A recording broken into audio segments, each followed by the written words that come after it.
पाहूया आपण practice set 32 सराव संच 32 question. Classify the following algebraic expressions म्हणजेच खालील बेजिक राशींचे वर्गीकरण करा. कशामध्ये करायचं तर मोनोमियल्स, बायनोमियल्स, ट्रायनोमियल्स, पॉलिनोमियल्स म्हणजे एकपदी, द्विपदी, त्रिपदी आणि बहुपदी. तर बघूया आपण. एकपदी म्हणजे एकच पद असलं पाहिजे.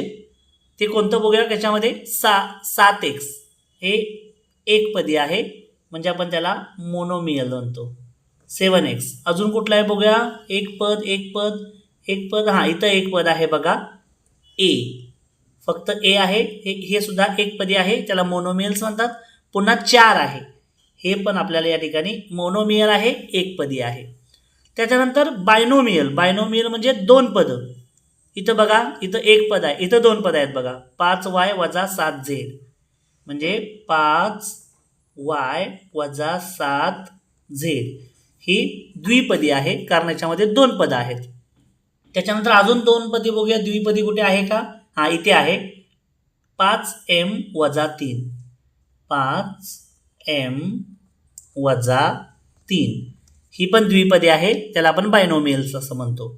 त्याच्यानंतर आपण विचार करूया ट्रायनोमियल्स. ट्रायनोमियल्स म्हणजे त्रिपदी, तीन पदं. याच्यामध्ये तीन पदं कुठे आहेत बघूया. इथं एक पद आहे, इथं 1 2 दोन पदं आहेत. इथं बघा 1 2 3 तीन पदं आहेत म्हणजे ही त्रिपदी आहे, त्याला ट्रायनोमियल्स म्हणतात. आता याचं काय आहे ट्रायनोमियल.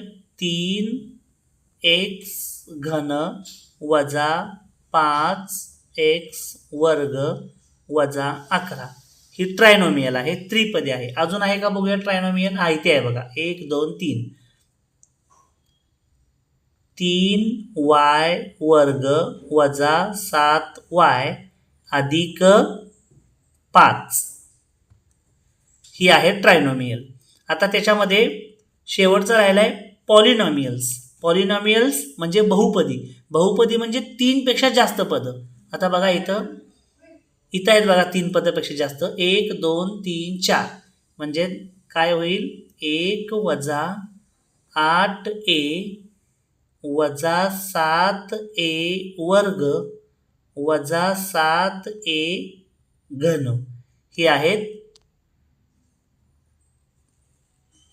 बहुपदी पॉलिनोमियल, ज्याला आपण बहुपदी म्हणतो. म्हणजे 3 पेक्षा जास्त पदं आहेत म्हणून त्याला आपण बहुपदी म्हणतो. अशा पद्धतीने आपल्याला वर्गीकरण करायचं आहे. मोनोमियल एकपदी म्हणजे एक पद असणारे, बायनोमियल द्विपदी म्हणजे दोन पदं असणारे, ट्रायनोमियल म्हणजे त्रिपदी म्हणजे 3 पदांचा समावेश असणाऱ्या राशी, आणि चौथा आहे पॉलिनोमियल्स म्हणजे बहुपदी 4 पदं असणारी पदावली.